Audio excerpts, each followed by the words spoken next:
Back home now, Black Lives Matter protesters gathered at the Public Safety Building in downtown Salt Lake twice today. The rallies focused primarily on the complex issues surrounding policing and racism in Utah and across the country. News specialist Ashton Goodell's in the newsroom now with more on these stories. Ashton.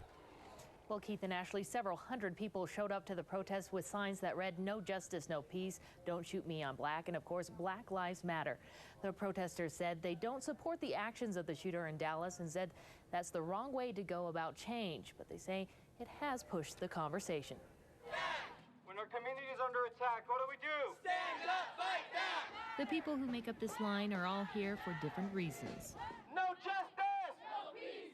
No justice! No peace! Some stood simply to observe, but many wanted to talk about their interactions with police. Police will just pull me over and be like, "Hey, what are you doing?"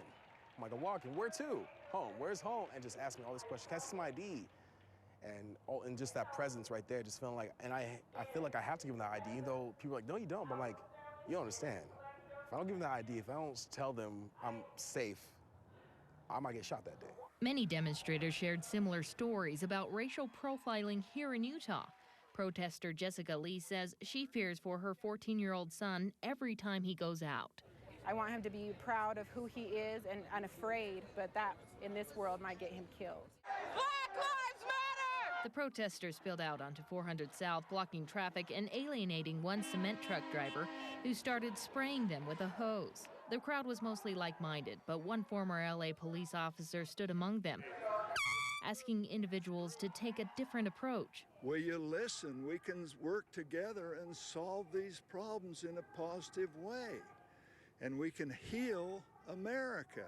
We don't have to agitate people and spread more hate. Overall, the two rallies remained peaceful, with the united goal of getting the community to admit there's a problem with racism. Instead of saying, "You're just imagining things."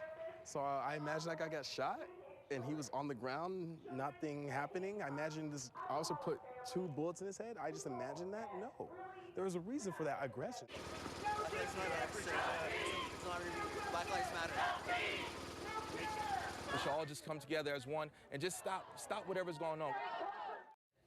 Police did not attend the protest, but did help block off the streets as they marched down into downtown Salt Lake. Members of the group say they expect more protests in the coming months. Back to you, Keith. All right, Ashton, thanks very much. Protests like this taking place all